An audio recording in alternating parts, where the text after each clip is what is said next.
Assalamualaikum warahmatullahi wabarakatuh. Tapi pun, pemirsa, kembali lagi bersama saya Risa Putri di edisi Baca Koran.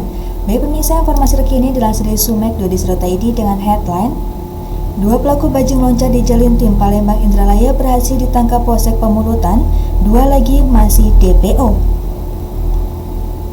Dari Ogan Ilir melaporkan, dua orang pelaku tindak pidana pencurian dengan pemberatan berhasil diamankan oleh tim Panter Unit Reskrim Polsek Pemulutan Ogan Ilir. Penangkapan dilakukan pada Rabu, 16 Juli 2025, beberapa jam setelah kejadian pencurian di Jalan Lintas Timur, Palembang Indralaya, tepatnya di Desa Simpang Pelabuhan Dalam, Kecamatan Pemulutan, Kabupaten Ogan Ilir. Kedua pelaku yang berhasil diamankan berinisial JS 27 tahun, warga Desa Ibul Besar 3, dan IS alias Ipan 26 tahun, warga Kecamatan Kertapati, Palembang. Sementara dua pelaku lainnya berinisial A dan AP masih dalam pengejaran polisi dan telah masuk dalam daftar pencarian orang. Kapolsek Pemulutan, Ibtu Nugra Angga Oktari SH, menjelaskan bahwa pengungkapan kasus ini berawal dari laporan seorang sopir truk bernama RDY 28 tahun yang menjadi korban pencurian saat sedang mengantar sembako milik PT Sungai Budi Group menuju Tanjung Enim, Kabupaten Muara Enim.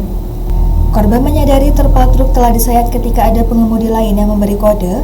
Setelah diperiksa, ternyata sejumlah barang sembako di atas truk telah hilang, jelas Ibtu Nugra. Tim Polsek Pemulutan segera melakukan penyelidikan dan penindakan cepat. Berdasarkan informasi dari saksi, pelaku JS berhasil diamankan di rumahnya sekitar pukul 8 waktu Indonesia bagian Barat. Saat diinterogasi, tersangka mengakui perbuatannya dan turut diamankan barang bukti 4 karung gula kristal putih merek Roseband ukuran 50 kg. Lalu, 4 karung berisi 20 bungkus gula ukuran 1 kg, 1 unit sepeda motor Honda Beat warna hitam, 1 bilah senjata tajam jenis pisau panjang lebar kurang 30 cm, dan 1 lembar terpal berwarna biru. Para pelaku dijerat dengan pasal 363 KUHP tentang pencurian dengan pemberatan dan kini ditahan di Mapolsek Pemulutan untuk proses hukum lebih lanjut. Baik pemirsa, terbalik informasi selanjutnya masih dilansir dari sumek.id dengan headline: Pengedar 1 kg sabu di Desa Tanjung Lubuk Ogan Ilir dapat perintah bos dari penjara. Dari Ogan Ilir melaporkan, pengedar 1 kg sabu di Desa Tanjung Lubuk Ogan Ilir ternyata dapat perintah langsung dari bosnya di penjara. Perintah dari bos yang merupakan napi di penjara Riau itu memberikan perintah lewat komunikasi handphone.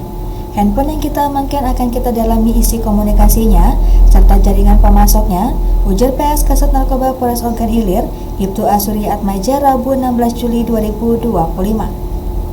Tampak dua pengedar yang berhasil ditangkap, Ali 42 tahun dan Andi 36 tahun, yang diringkus di Desa Tanjung Lubuk, OI, Sabtu 12 Juli 2025 lalu kini mendekam di sel tahanan Polres.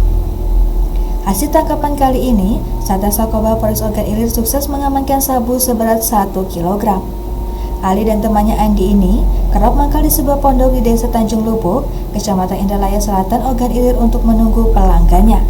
Keduanya memang tercatat sebagai warga Desa Tanjung Lubuk. Ternyata jaringan pengedar desa ini dikomando narapidana di Lapas Riau. Kasus ini terungkap berkat laporan dari masyarakat yang resah atas aktivitas kedua tersangka. Polres Ogan Ilir mengapresiasi peran aktif masyarakat dalam memberikan informasi dan terus menghimbau agar masyarakat tidak ragu melaporkan jika mengetahui adanya aktivitas mencurigakan terkait narkoba, ujarnya. Baik pemirsa, terbalik informasi yang terakhir yang masih dilansir dari sumek.id dengan headline: Aksinya terekam CCTV dan jadi buron sejak 2020, residivis ini diringkus Jatanras Polda Sumsel. Dari Palembang melaporkan, tim Ostel Unit 4 Subdit 3 Jatanras berhasil mengamankan seorang pelaku pencurian dengan pemberatan yang telah masuk dalam daftar pencarian orang sejak tahun 2020. Pelaku Yulianto, warga Desa Sungai Rebo, Kecamatan Banyuasin 1, Kabupaten Banyuasin, ditangkap saat berada di rumah kontrakannya di kawasan Tegal, Binangun. Penangkapan dilakukan berdasarkan pengembangan laporan polisi yang dibuat korban pada tahun 2020 lalu. Kabid Humas Polda Sumsel, Kombes Pol Nandang Mukmin Wijaya membenarkan penangkapan tersebut dan menyampaikan bahwa tersangka merupakan buronan kasus curat yang terjadi pada 24 Mei 2020 di Talang, Bali, Desa Sungai Rebo, Banyuasin. Penangkapan ini merupakan hasil kerja keras anggota Unit 4 Subdit 3 Jatan Ras yang berhasil mengamankan DPO atas nama Yulianto berdasarkan LP-B131-5-2020 dan DPO yang diterbitkan pada April 2022, ujar Kombes Pol Nandang Mukmin Wijaya SIK MH saat dikonfirmasi. Dijelaskan, saat kejadian, korban bernama Heri Ababil mendapati rumahnya dalam keadaan rusak pada bagian pintu dan kunci. Setelah mengecek rekaman CCTV, korban mengetahui bahwa telah terjadi pencurian yang menyebabkan kehilangan berupa satu unit sepeda motor Honda Beat Street, satu unit televisi 32 in merek Toshiba, serta uang tunai sebesar Rp500.000. Dalam pemeriksaan, tersangka mengakui perbuatannya dan menyebut telah melakukan aksi tersebut bersama seorang rekannya bernama Gali yang saat ini sudah menjalani hukuman pidana tambah alumni Akpol 97 ini. Yulianto diketahui merupakan residivis kambuhan yang sebelumnya pernah terlibat dalam sejumlah tindak pidana. Di antaranya kasus jambret pada 2018, serta curanmor pada 2019, 2022, dan 2023 di wilayah hukum Sumatera Selatan.